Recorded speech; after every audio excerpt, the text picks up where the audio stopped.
Homeowners associations. Boy, this is a fun topic. Well, that's a little bit of sarcasm, but it's a very important topic, especially when we're talking about real estate in Southwest Florida. So most people know what a homeowners association is, but we're gonna get into that. And the other thing we're gonna do at the end of this video is talk about what you need to know if you're looking at purchasing a home within an HOA. What is this homeowners association? What is it anyway? According to bankrate.com, an HOA or homeowners association is a self-governing organization in common interest communities where homeowners collectively pay fees to maintain the units or neighborhood. Well, that's a mouthful. Let's just use some plain language to talk about that. An HOA is a group of homeowners that do things to protect the value of their property. And a lot of people have a very negative connotation to what an HOA is, and I get it because I have some real stories about problems that have happened in the past. We'll get to that in just a little bit. However, there are some major positives that come along with it, because the last thing in the world that you want is to live in a community where old Uncle Eddie from Christmas Vacation pulls his RV up and hooks up his septic to the sewer and causes an issue, right? Nobody wants that. And you also don't want to live next to the hot pink house or the person who has 28 cars parked in the backyard or boats everywhere or doesn't maintain their grass. Nobody wants that exact situation. And so an HOA is there to protect that by enforcing certain rules in the community. And also here in Southwest Florida, we have a lot of different amenities that are offered. So we have so many different what we call communities that offer a different level of amenities. And that can range anywhere from golf to tennis to fitness centers to pools, bocce ball. There's this, whatever. There's so many, even boating, docks, so many different options. And homeowners associations help run those things. And that's where it comes into play. Now, there are negatives to it.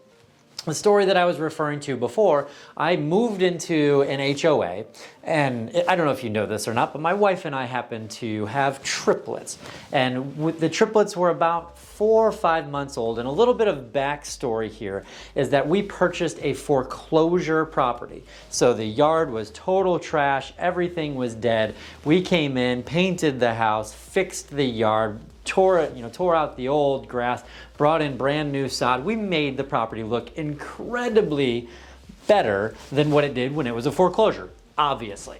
Well, fast forward, we have triplets, and I don't know if you've ever experienced that before or know somebody who has, but your life gets a little bit busier. And one of the flowers that we had planted around the mailbox had died. Nobody came to tell us about that, and I didn't notice that. I had other bigger fish to fry in my life at that time. And sure enough, we get a letter in the mail about the dead flower by the mailbox. And so that to me was just like, I was so angry because that was a simple fix, right? I could pull the flower. There's a bunch of other flowers that were there, but that kind of stuff is what I think gives an HOA a really bad name. And I hate that kind of stuff, but that is what it is. They're subject to the board of directors. And so we want to get into this a little bit deeper. So who runs the HOA? And that is an elected board of directors. Now, the board of directors, again, is elected. That cycle could be typically 1 year to 2 years, 3 years, and up. And these are people that are elected by the board. Now, here's one of the things that I always tell people is that the majority of the time, these are people who have extra time. They're not typically the busy professionals. Here in Southwest Florida, we get a lot of retirees who do that. And sometimes, I hate to say it, but I'm going to, you'll find people who have always had the need to feel powerful, and they get elected to that position, and then they feel like they need to exercise the power that they have. So occasionally that happens, but there are a lot of good homeowners associations that are out there. So let's talk about the fees. What's in it with the fees? And the way I like to explain the homeowners association fees is that you got to think about this as a nonprofit.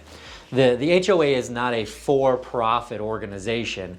Whatever amenities that are offered, whatever costs that the HOA has, those are passed along to everybody who lives within that community. And so if they do a great job of running an efficient organization, then those costs can remain lower. But if you live in an HOA that has restaurants and huge buildings that need to be maintained, you can expect that the HOAs will be higher. And also a lot of times the HOAs include additional things like cable and internet and lawn care for your personal property.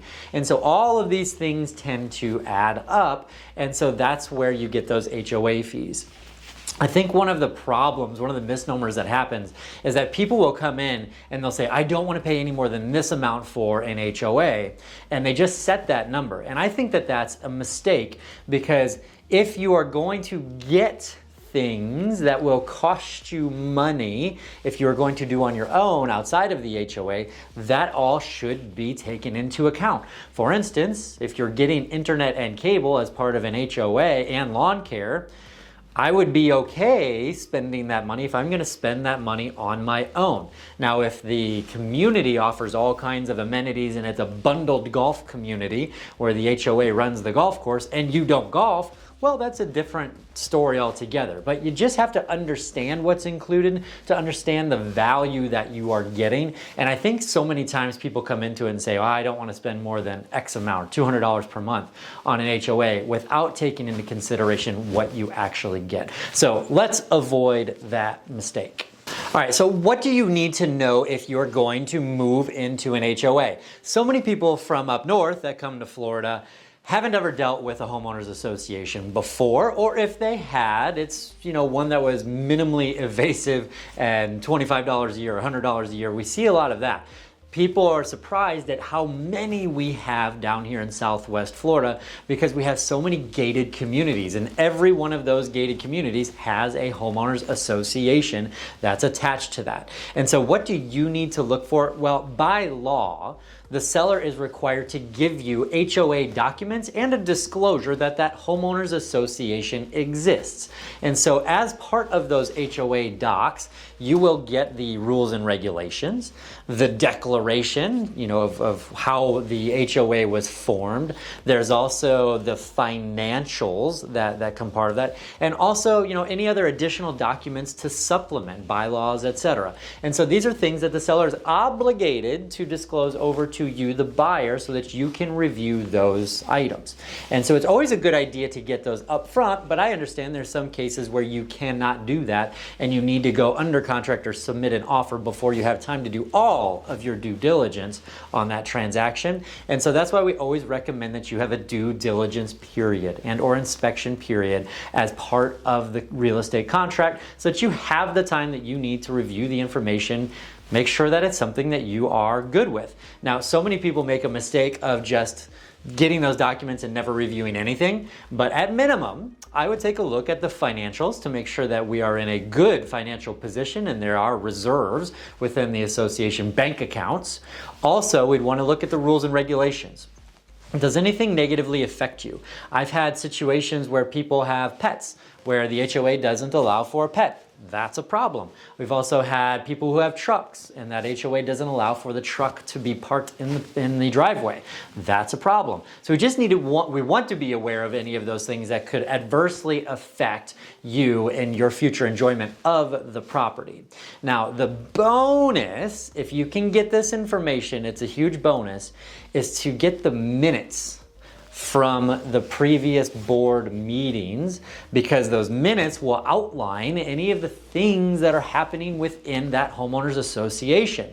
Most people don't go to that step, but it is something that you can do if you have any concerns about the HOA, because they're going to talk about, are there any future assessments that are planned as part of this homeowners association. So whether we like it or not, homeowners associations are not going anywhere. And we've had a lot of nightmare stories, and we've also had some really great stories about how the HOA keeps things up and makes sure that the values of the property stay going, in the positive direction as much as possible. So that does it for what the HOA is. I'd love to know from you, is this something that you would consider? Are you in the side of the field that's like, I want to be in an HOA because I don't want to take care of as much stuff? Or are you so starkly against HOAs that you don't want to have anything to do with it? Usually we find people on one side or the other, and I would love to hear from you which side of that you are on. And if you could do me a favor and like this video and subscribe to the channel, that really helps YouTube to give this video out to more people so we can see it and share it and learn together. Hope you have a great day. Thanks.